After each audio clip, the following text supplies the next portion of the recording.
Hello बच्चों and welcome to top scholars. अगर आपने अभी अभी अपना 9th ग्रेड कंप्लीट किया है एंड 10th की तैयारी कर रहे हो तो ये सेशन बिल्कुल आपके लिए है। इसमें हम बात करने वाले हैं पूरे सिलेबस के बारे में। मैथमेटिक्स सब्जेक्ट में कौन से चैप्टर्स है, यूनिट वाइज कौन से इंपॉर्टेंट टॉपिक्स है, सारा डिस्कस करेंगे। तो अंत तक जरूर बने रहिए। चलिए स्टार्ट करते हैं। तो शुरुआत करते हैं सबसे पहले सिलेबस से, जहां पे हम बात करने वाले हैं कौन से चैप्टर्स है आपके एनसीईआरटी टेक्स्ट बुक में। सबसे पहले है number systems. In number systems you have real numbers. So real numbers is your very first chapter. काफी सिंपल चैप्टर है। उसके बाद में will talk about algebra. Algebra unit में there are 4 chapters. Those 4 chapters are polynomial, pair of linear equation in 2 variables, quadratic equation and arithmetic progression. In fact polynomial, pair of linear equations, इसका थोड़ा थोड़ा idea आपको already होगा क्योंकि आपने 9th grade में भी ये दोनों चैप्टर्स को देखा था।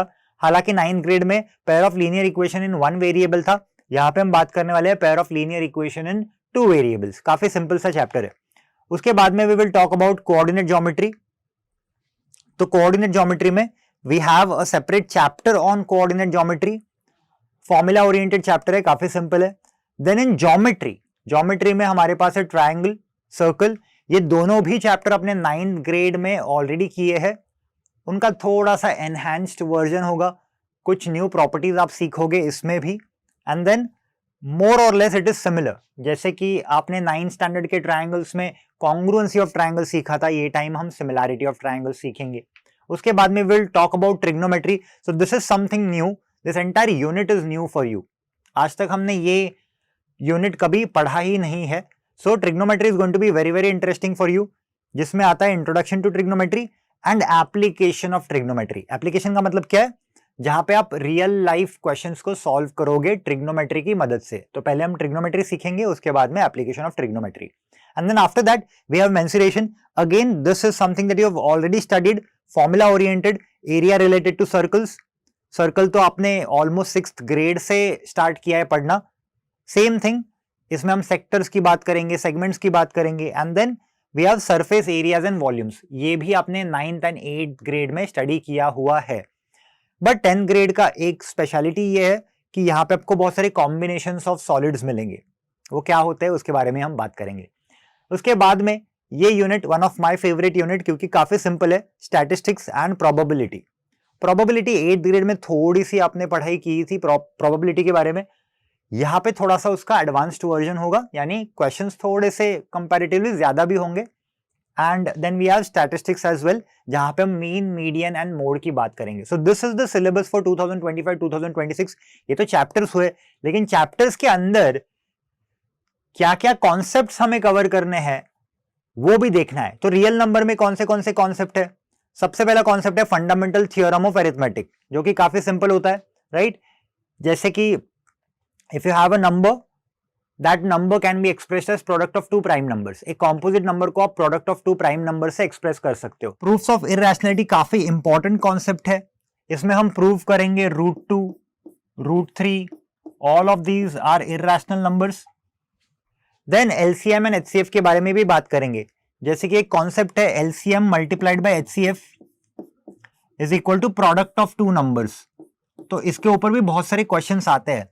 तो बेसिकली इनको सॉल्व करने के लिए, ये चैप्टर को करने के लिए कौन से स्किल सेट की हमें जरूरत है? हमें क्वेश्चन को समझना है। Obviously we have to understand the question first. And यहाँ पे भी एप्लीकेशन बेस्ड क्वेश्चंस हो सकते हैं। व्हेन आई से application based questions, LCM and HCF में बहुत सारे ऐसे वर्ड प्रॉब्लम टाइप क्वेश्चंस भी होते हैं। वर्ड प्रॉब्लम्स आप ऑलरेडी फेमिलियर हो, आपने 9th स्टैंडर्ड में भी कुछ वर्ड प्रॉब्लम्स सॉल्व किए थे। जैसे कि लीनियर इक्वेशन की अगर मैं बात करूं, उनमें वर्ड प्रॉब्लम्स होते थे।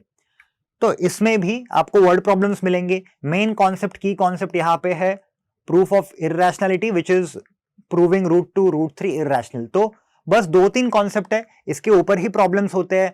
एग्जाम में एमसीक्यूज भी पूछे जाते हैं इस पर्टिकुलर चैप्टर से। तो ये चैप्टर एमसीक्यू के लिए बहुत फेमस है। उसके बाद में let's talk about the second chapter, polynomial. Trust me, जो 10th का जो पॉलिनोमियल है वो 9th के पॉलिनोमियल से काफी ईजी है। तो ये वाले पॉलिनोमियल चैप्टर में बस 2 ही टाइप के क्वेश्चंस आते हैं। एक तो ग्राफ बेस्ड क्वेश्चन होगा, जहां पे वो पूछेंगे कि ग्राफ इंटरसेक्ट कर रहा है एक्स एक्सिस को, then how many zeros it has. तो you just have to count 1 2 3, it has 3 zeros, और ऐसे टाइप के क्वेश्चंस एमसीक्यूज में आते हैं. And then this is very interesting, यहाँ पे आप कुछ नया सीखोगे, relation between zeros and coefficients of the quadratic polynomial. तो सिर्फ क्वाड्रेटिक पॉलिनोमियल ही आपके सिलेबस में है, which is of the form ax² plus bx plus c, right, जहां पे आप सीखोगे sum of the roots, that is alpha plus beta is given by minus b by a and alpha into beta is given by c by a. तो कोई भी question आप उठा के देख लो, आपको रिलेशनशिप बिटवीन कोएफिशिएंट एक तो ये कॉन्सेप्ट पे होगा या फिर ग्राफ पे होगा, that's it, right. So basically correct. So what understanding do you need? Graph की understanding and then to find out the algebraic solution as well. And obviously ये चैप्टर पूरा algebra strand में आता है. नंबर सिस्टम्स हमने देख लिया, उसके बाद में पॉलिनोमियल्स, उसके बाद आगे बढ़ते हैं. Then we will talk about pair of linear equations in two variables. Now this is again very interesting. Pair of linear equation in two variables में सबसे पहले हम क्या सीखेंगे? Graphical method. See, whenever we talk about pair of linear equations in two variables, मतलब हम straight lines की बात कर रहे हैं. तो straight lines जब हम ड्रॉ करते हैं, two straight lines, two variables है यहां पे, एंड पेयर का मतलब क्या है? पेयर का मतलब होता है टू. तो इस चैप्टर में basically we are going to deal with two straight lines. If I draw two straight lines, what are the possibilities? There are three possibilities, right. एक तो दोनों लाइंस इंटरसेक्टिंग होगी, या फिर दोनों लाइंस पैरेलल होगी, राइट, या फिर दोनों लाइंस कोइंसिडेंट होगी. तो ये कॉन्सेप्ट आप पढ़ोगे, लेकिन इसको एल्जेब्रिकली भी पढ़ोगे और ज्योमेट्रिकली भी. सी, so algebraically we will see how to find out the solution by substitution method and elimination method. So these are the two methods that you are going to study in solving pair of linear equations in two variables.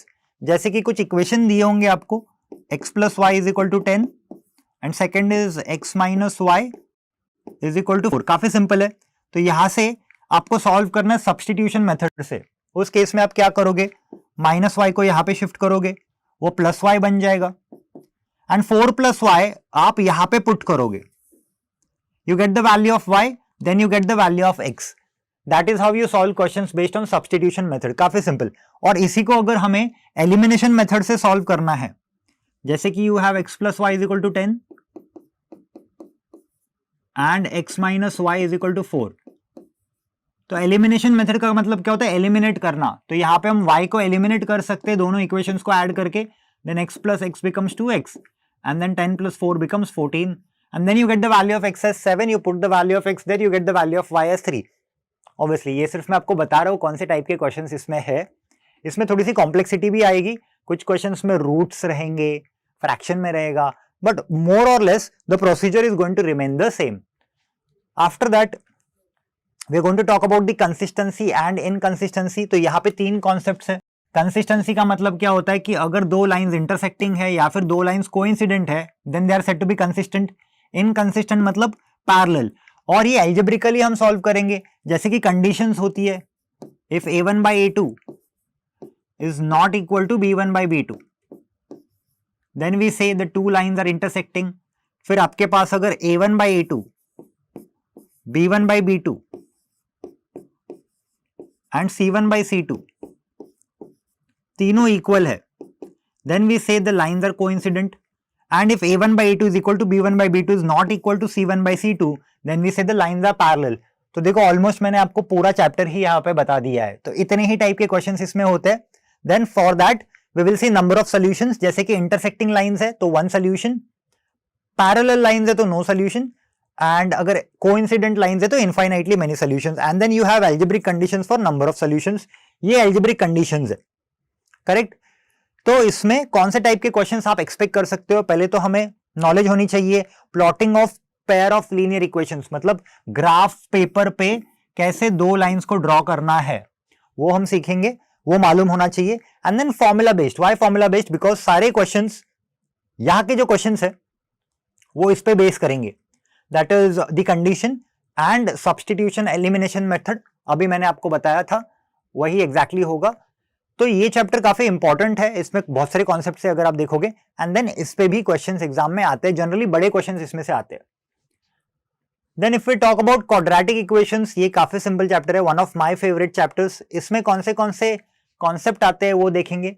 सबसे पहले तो solution निकालना है by factorisation method. Factorisation method मतलब ये आपने 8th grade में भी किया था, लेकिन आपने पॉलिनोमियल के लिए किया था। जैसे कि अगर मैं आपको याद दिलाऊं, if you have a quadratic polynomial x square plus 6x plus 8, then you use to split the middle term, right. Same यहाँ पे होगा, सिर्फ यहाँ पे क्वाड्रेटिक पॉलिनोमियल नहीं है, क्वाड्रेटिक इक्वेशन है। इक्वेशन और पॉलिनोमियल में क्या डिफरेंस है, यहाँ पे इक्वल टू 0 होगा, और जैसे ही आप इसको सॉल्व करोगे, right, then you get two brackets like this, x plus 4, x plus 2 is equal to 0, and then you get the value of x. So in this way you can find out the factors using the factorization method. Then you have the formula method. Formula method आपको अगर याद दिलाऊं तो it is x is equal to minus b plus or minus under root b square minus 4ac the whole divided by 2a. This is called as the formula method. And then we talk about discriminant and nature of roots. तो discriminant क्या होता है, ये जो value है B square minus 4ac, इसी को discriminant बोलते हैं, और इस पे क्वेश्चंस बहुत ज्यादा आते हैं। ये वाला टॉपिक बहुत इंपॉर्टेंट है, अब पक्का इसमें से एक क्वेश्चन एक्सपेक्ट कर सकते हो जहां पे discriminant and nature of roots की बात होगी। मतलब आपको सिर्फ बी स्क्वायर माइनस 4ac निकालना है, and once you get the value of B square minus 4ac, एक तो वो ग्रेटर देन 0 होगा, या फिर लेस देन 0 होगा, या फिर इक्वल टू 0 होगा, तीन ही ऑप्शन होंगे ना। And then according to this, if it is greater than 0 the roots are real and unequal, if it is less than 0 the roots are not real, and if it is equal to 0 the roots are real and equal. बस ये condition पे questions होंगे। And then real life problems, that is the application based problems as well. तो इसमें आपको formula based questions मिलेंगे, and then factorisation which is a very key topic. जैसे कि हमने स्टार्टिंग में ही बोला था, फैक्टराइजेशन से सॉल्व करना पड़ेगा आपको क्वाड्रेटिक इक्वेशन, राइट। उसके बाद में let's talk about arithmetic progression. ये काफी इंटरेस्टिंग और इंपॉर्टेंट चैप्टर है। इसमें से real life application questions case study questions में जनरली पूछे जाते हैं, केस बेस्ड। तो ये चैप्टर मैं केस बेस्ड के लिए काफी इंपॉर्टेंट मानता हूं, क्योंकि एपी एक ऐसा टॉपिक है जो ज्यादा करके रियल लाइफ में यूज होता है। It has a very good real life application, so case based study question आप इसमें से एक्सपेक्ट कर सकते हो, that is very important. After that ज्यादा कुछ नहीं है, सिर्फ दो ही कॉन्सेप्ट है एपी में। एक तो है to find out the nth term of AP, जो पूरा फॉर्मूला ओरिएंटेड है, that is tn is equal to a plus n minus 1 into D. इसको tn भी बोलते हैं या फिर an भी बोलते हैं, जहां पे an मतलब nth टर्म, a मतलब फर्स्ट टर्म, n मतलब number of terms, and d मतलब कॉमन डिफरेंस। इस पे क्वेश्चंस होंगे, या फिर sum of n terms, that is n by 2 2a plus n minus 1 multiplied by d. So these are the only two types of questions asked in arithmetic progression apart from case based. Case based question भी अगर वो आपको पूछते हैं तो formula यही रहेगा, formula is not going to change. These are the only two formulae in this particular chapter. So basically in this, correct, formula based real life application. Easy. Okay. Then coordinate geometry, ये काफी simple chapter है, और इसमें again trust में सिर्फ दो ही फॉर्मूले है पूरे चैप्टर में, सिर्फ दो फॉर्मूला। जैसे कि पहला formula distance formula. Distance formula होता है to find out distance between two points. तो अगर मेरे पास दो पॉइंट्स है A and B, point A is x1 y1 and point B is x2 y2, और अगर मुझे दोनों पॉइंट के बीच का डिफरेंस निकालना है तो बस मुझे ये फॉर्मूला यूज करना है, under root x2 minus x1 the whole square plus y2 minus y1 the whole square, that's it. ये एक फॉर्मूला हो गया। एंड देन अगर मैं बात कर रहा हूं सेक्शन फॉर्मूला, सेक्शन फॉर्मूला सिर्फ इंटरनल डिवीजन के लिए है। There is something called as external division, लेकिन वो आपको है ही नहीं सिलेबस में, तो ज्यादा सोचने की जरूरत ही नहीं है। So here you have section formula for internal division. इसका मतलब क्या है, if you have this point as point A and point B, suppose there is this point, say for example point P, और यहाँ पे रेशियो दिया गया है that point P divides A B in the ratio m/n, and then A के coordinates है x1 y1 and B के coordinates है x2 y2। तो बस मैं आपको सेक्शन फॉर्मूला भी बता देता हूं. It is given by x is equal to mx2 plus nx1 by m plus n. और इसी को देख के आप y के लिए भी फॉर्मूला बना सकते हो. y is equal to my2 plus ny1 by m plus n. And trust me, इतना सा पार्ट बताने के बाद मैंने आपको पूरा चैप्टर ही बता दिया है. चैप्टर में इसके अलावा कुछ है ही नहीं. आपको अगर ये दो फॉर्मूले मालूम है तो आप पूरा चैप्टर खुद से भी सॉल्व कर सकते हो. It is so easy. And coordinate geometry की यही स्पेशलिटी है कि पूरा दोनों फॉर्मूला बेस्ड रहेगा. सो these are the types of questions that you can expect in the exam. Okay. Next is triangles. Now ये चैप्टर थोड़ा सा चैलेंजिंग है and I'm very sure you'll be having fun. तो यहाँ पे हम बात करेंगे सिमिलर फिगर्स की. देखो 9th ग्रेड और 10th ग्रेड के ट्रायंगल्स में क्या डिफरेंस है. 9th ग्रेड के ट्रायंगल्स में आपने सीखा था कॉन्ग्रुएंसी, जहां पे दो ट्रायंगल्स कॉन्ग्रुएंट होते हैं. कॉन्ग्रुएंट का मतलब क्या है कि same shape same size, right. यहां पे थोड़ा सा अलग है. इस चैप्टर में हम सिमिलैरिटी की बात करेंगे, मतलब दो ऐसे ट्रायंगल्स जिनका शेप तो सेम है बट साइज डिफरेंट है. If two triangles have same shape but different size, they are said to be similar. और सिमिलैरिटी के बारे में बात करेंगे, सिमिलैरिटी ऑफ ट्रायंगल्स की बात करेंगे. And this is the most important chapter and the topic which is criteria for similarity of triangles. Most important topic, criteria for similarity of triangles. तो इसमें क्राइटेरिया कौन सी होती है. इसमें होता है angle angle, angle angle angle, side side side and then side angle side. ये चार क्राइटेरिया होते हैं for the two triangles to be similar. Similarity और कॉन्ग्रुएंसी को मिक्स नहीं करना है, ये अलग है. अगर आप 9th स्टैंडर्ड में जाओगे तो उसमें आपको एंगल एंगल नहीं मिलेगा, राइट. उसमें आपको side side side, side angle side, angle angle side, side angle side मिलेगा. तो यहां पे आप ये सीखोगे two triangles are similar when two angles are equal or three angles are equal or three sides are in ratio or we have two sides in ratio and the middle angle as equal. BPT theorem पे questions expect कर सकते हो, converse of BPT theorem पे questions expect कर सकते हो. And then criteria पे. BPT क्या है वो भी मैं आपको बता दूं. बीपीटी काफी सिंपल थ्योरम है. अगर हमारे पास एक ट्रायंगल है, triangle ABC, and then if there is a line, say for example line EF which is parallel to BC. Parallel होना जरूरी है.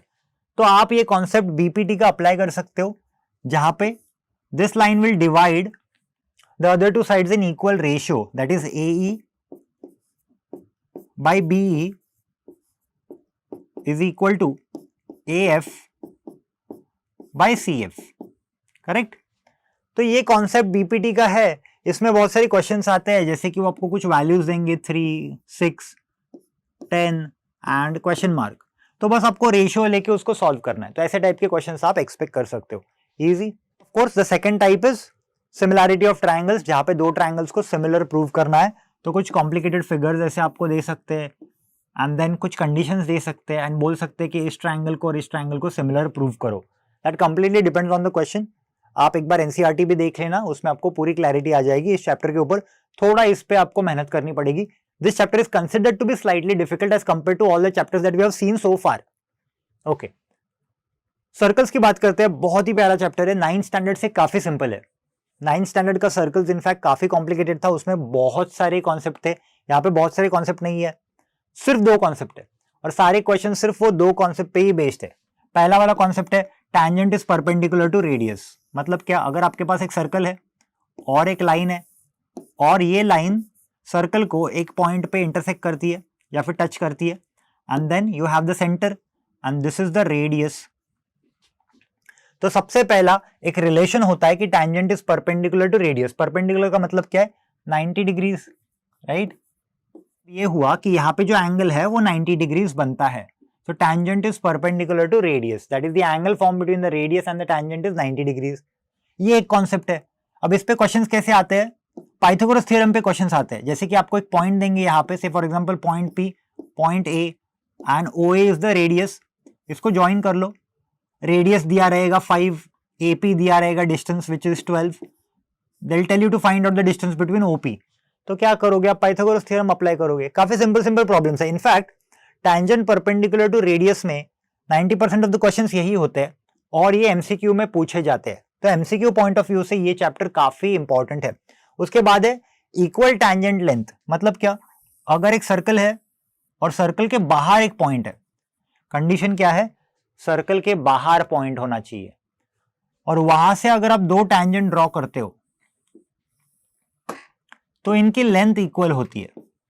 बस ये कॉन्सेप्ट है, इसके ऊपर सारे प्रॉब्लम्स होंगे। तो प्रॉब्लम्स में यही होगा, एक तो आपको थ्योरम पूछा जाएंगे या फिर उसके ऊपर application, that is the questions on how to solve problems based on tangents and then length of the tangents.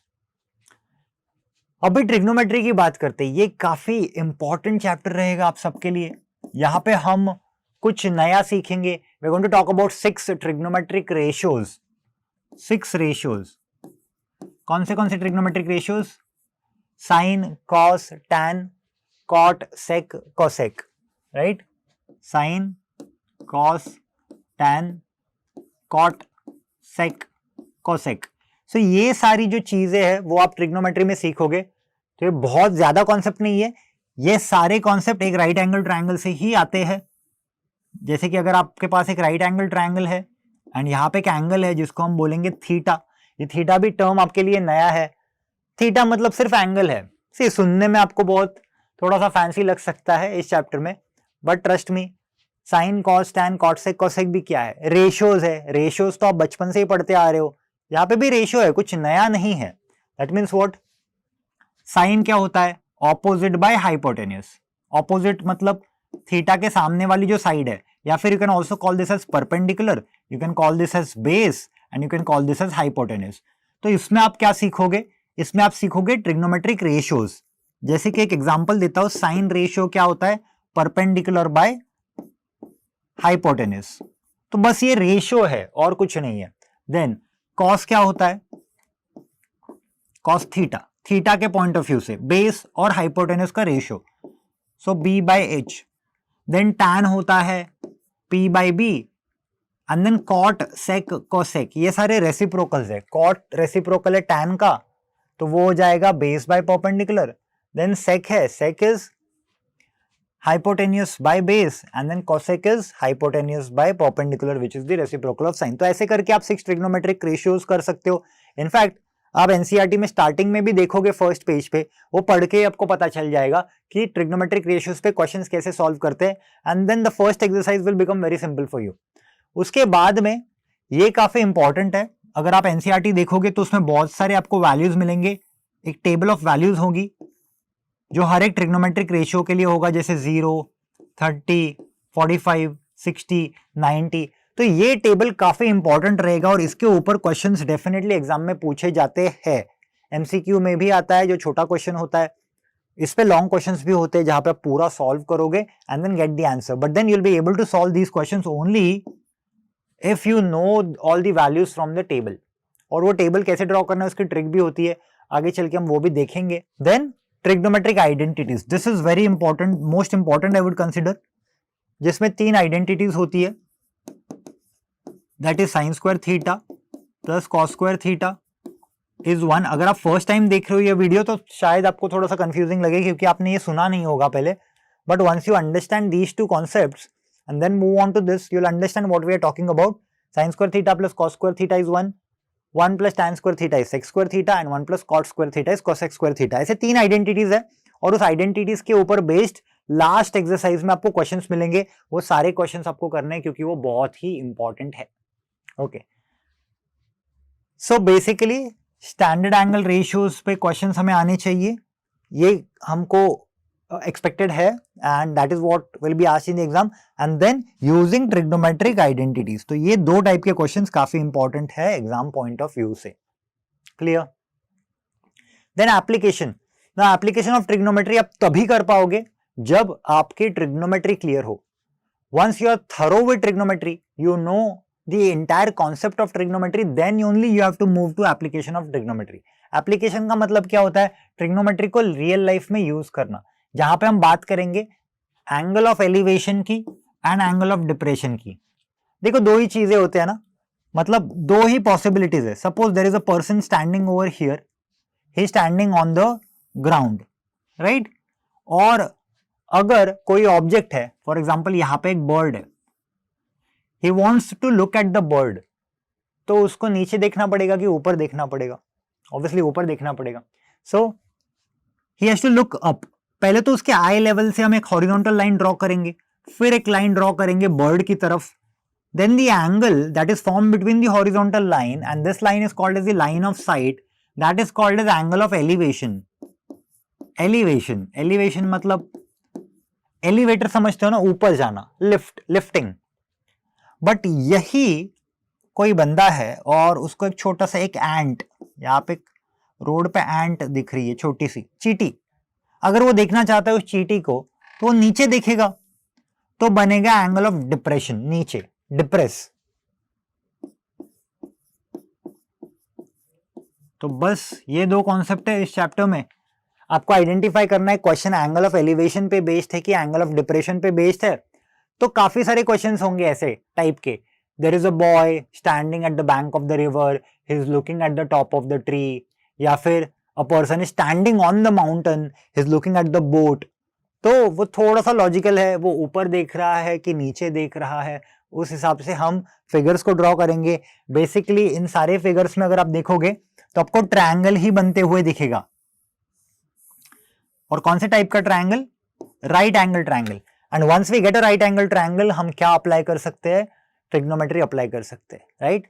Trigonometric ratios का इस्तेमाल कर सकते हैं, टेबल ऑफ वैल्यूज का इस्तेमाल कर सकते हैं, और जो भी गिवन सिचुएशन है उसको हम सॉल्व कर सकते हैं। तो डेफिनेटली एप्लीकेशन बेस्ड चैप्टर है, तो आप भी इस चैप्टर में से केस बेस्ड क्वेश्चन एक्सपेक्ट कर सकते हो। कौन से टाइप के questions? Case based, that is case study. मैंने आपको एक और इंपॉर्टेंट चैप्टर बताया था, वो इंपॉर्टेंट चैप्टर था arithmetic progression, which is important for case study. This chapter is also important for case study.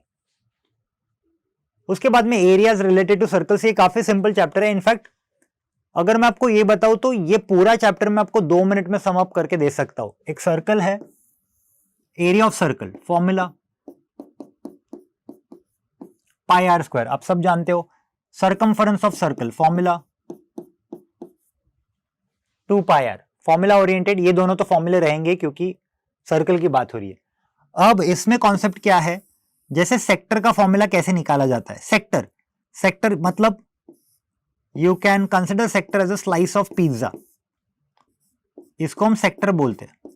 तो सेक्टर का एरिया निकालने के लिए you need the central angle, central angle मतलब ये angle theta. And once you have central angle, इस sector का area निकालने के लिए बस फॉर्मूला है theta by 360 multiplied by pi r square. बस ये एक ही फॉर्मूला है to find out area of sector. और अगर आपको इस आर्क की लेंथ निकालनी है तो इसका formula theta by 360 multiplied by 2 pi r. That's it, entire chapter summed up in 2 minutes. ये दो ही फॉर्मूले हैं, इस पे ही सारे क्वेश्चंस होंगे। So you can see problems based on areas and perimeter circumference of the plane figures and area of sectors and segments. So segment करके भी एक टॉपिक है जहां पे यू हैव दिस पार्ट, देखो ये वाला part, this part is called as the segment. इसका एरिया निकालने के लिए भी कुछ नया फॉर्मूला नहीं है। हम फॉर्मूला कौन सा यूज करेंगे? एरिया ऑफ सेक्टर, और एरिया ऑफ सेक्टर में से एरिया ऑफ ट्रायंगल को माइनस कर देंगे। तो इस सेक्टर में से अगर ट्रायंगल को माइनस कर दिया तो ये नीचे वाला पार्ट हमें मिलेगा। तो that is how you solve problems based on it. ये चैप्टर भी आप खुद से कर सकते हो अगर आपको फॉर्मूलास पता है तो। You have to derive and use the formula to calculate the area of the plane figure. Such type of questions will be asked in the exam. Correct. Then we have surface areas and volumes. This is very interesting. If you see surface area and volumes of combinations of any two solids. 9th 10th में आपने जो फॉर्मूले सीखे हैं वही same फॉर्मूले इस chapter में भी होंगे, नया कुछ नहीं सीखोगे, सेम, बट क्वेश्चंस अलग होंगे। जैसे combination of solid, combination of solid का मतलब क्या है? ऐसा कुछ होगा, there is a cone and that cone is standing on hemisphere, then find the volume of this particular solid. तो अगर आप देखोगे कॉम्बिनेशन है ना, ऊपर हमारे पास कोन है, यहां पे हमारे पास हेमिस्फीयर है, तो ऐसा कुछ बहुत सारे एग्जांपल्स हो सकते हैं, जैसे कि कैप्सूल, मेडिसिन में आप मेडिकल में जाते हो, मेडिसिन लेते हो, कैप्सूल लेते हो, तो वो कैसी दिखती है? कैप्सूल लुक्स लाइक दिस, जहां पे बीच में सिलेंडर हो एंड यहां पे हेमिस्फीयर हो, correct? So this is also combination of solid, it is a combination of to hemispheres and a cylinder. तो बहुत सारे ऑप्शंस हो सकते हैं, 3 कॉम्बिनेशंस भी हो सकते हैं, जैसे कि ऊपर एक कोन है, देन एक सिलेंडर है, देन एक हेमिस्फीयर है। तो फॉर्मूला चेंज नहीं हो रहा है, इसके फॉर्मूले आपको ऑलरेडी मालूम है 9th ग्रेड से, सिर्फ क्वेश्चन को समझना होगा and then right we should be able to visualise that to find out the surface area and the volume of the combination of solids. Clear? ये इंपॉर्टेंट चैप्टर है, इसमें से लंबे क्वेश्चंस जनरली पूछे जाते हैं। So MCQ point of view से इतना इंपॉर्टेंट नहीं है, बट लॉन्ग क्वेश्चंस के पॉइंट ऑफ व्यू से डेफिनेटली ये चैप्टर इंपॉर्टेंट है। परफेक्ट। देन स्टैटिस्टिक्स काफी सिंपल, 3 फॉर्मूले I can say and the chapter is done. So mean, median, mode. Median find out करने का एक फॉर्मूला, मोड फाइंड आउट करने का एक फॉर्मूला, मीन फाइंड आउट करने के देयर आर एक्चुअली 3 फॉर्मूले। First formula is the direct method, second is the assumed mean method, third is the step deviation method. तो तीनों चीजें आप यहाँ पे सीखोगे। उसके बाद में मीडियन के लिए एक फॉर्मूला है, मोड के लिए एक फॉर्मूला है। सो 3 फॉर्मूले here, 1 formula here, 1 formula here. ये सारा फॉर्मूला ओरिएंटेड चैप्टर है। चिल्ड्रन, फॉर्मूले are little bit complicated in this, so you should be thorough with the formulae and how to apply that using the data। तो data देख के formula apply कैसे करना है वो भी हमें आना चाहिए, तब जाके हम ये चैप्टर को इजीली कर सकते हैं। इसमें से भी जनरली बड़े क्वेश्चंस आएंगे, बड़े यानी इसका वेटेज ज्यादा होगा। इवैल्यूएटिंग बेस्ड क्वेश्चंस, इवैल्यूएटिंग मतलब सॉल्विंग, बेसिकली सॉल्व करना है फॉर्मूला को यूज करके। Simple chapter. And the last chapter is the most easiest chapter, जहां पे हम प्रोबेबिलिटी की बात करेंगे। Then simple problems based on probability, एक ही फॉर्मूला है। We know that probability of an event is given by number of elements in that event by total number of elements, that is sum of all the possibilities over here, and these are the number of possibilities, sum of all possibilities as in total possibilities, and here is the number of possibilities। तो एक ही फॉर्मूला पे बेस्ड पूरा चैप्टर है।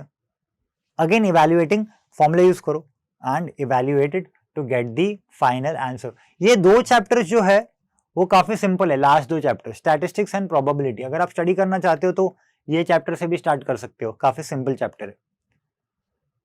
Then now we will see 2 different types of questions that are asked in the exam. One is assertion and reason questions। तो वो कैसे दिखते हैं एग्जाम में? एग्जाम में question number 19 and question number 20, अगर आप प्रीवियस ईयर पेपर्स भी देखोगे तो वहां पे आपको ऐसे टाइप के क्वेश्चंस मिलेंगे जो है assertion and reason. Assertion and reason का मतलब क्या होता है? बेसिकली आप एक स्टेटमेंट बोलते हो और उसके बाद में उसका रीजन देते हो, right? You give a statement and then you give a reason.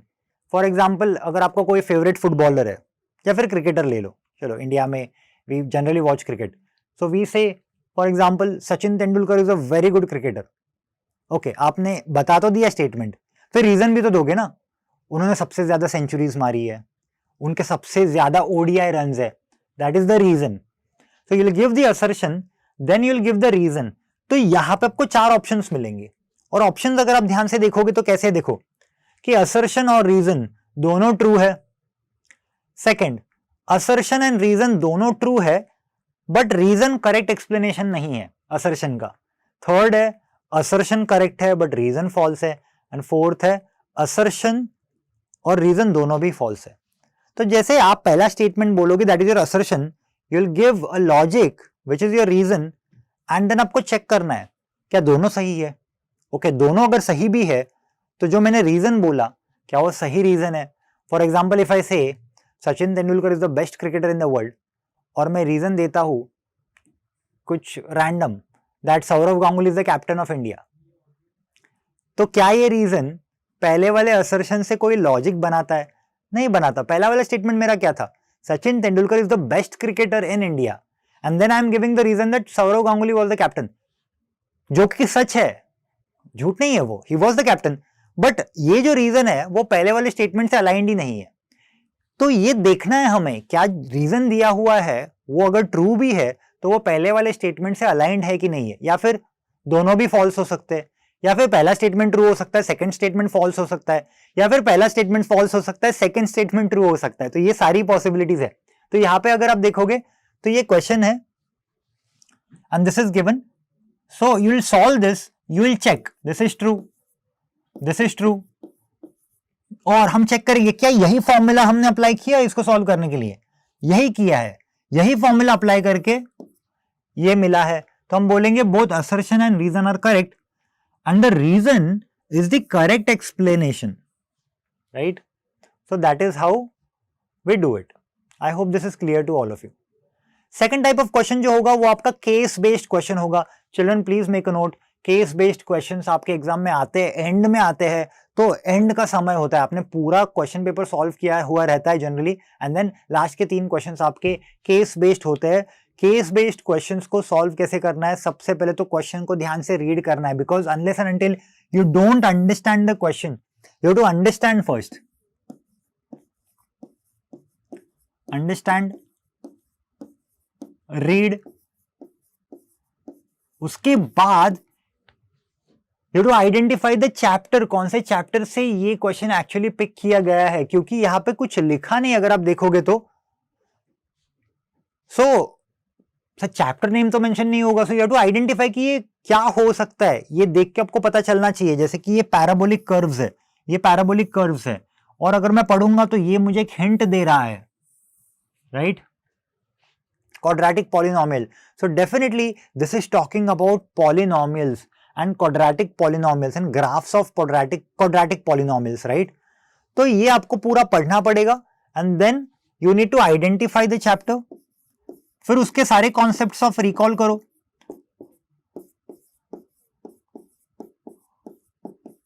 सारे कॉन्सेप्ट्स रिकॉल करो, एंड देन उसके ऊपर बेस्ड क्वेश्चंस होंगे। That standard form of quadratic polynomial ax square bx plus c is what, where a, b, c are what, right? They are all real numbers. तो ऐसे करके आपको आगे चल के क्वेश्चंस आएंगे and then you just have to solve it. जैसे कि quadratic polynomial की हमने बात की, तो quadratic polynomial somewhere is connected to quadratic equations also, वहां पे भी तो quadratic होता है। So see, this question is basically a mix of quadratic polynomials as well as quadratic equations, जहां पे discriminant की बात कर रहे हैं। तो ये देखो हम quadratic equation में चले गए, right?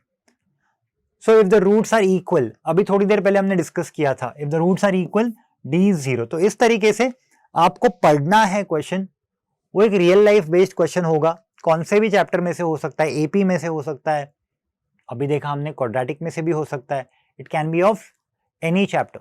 So this is your overall overview of grade 10 CBSE।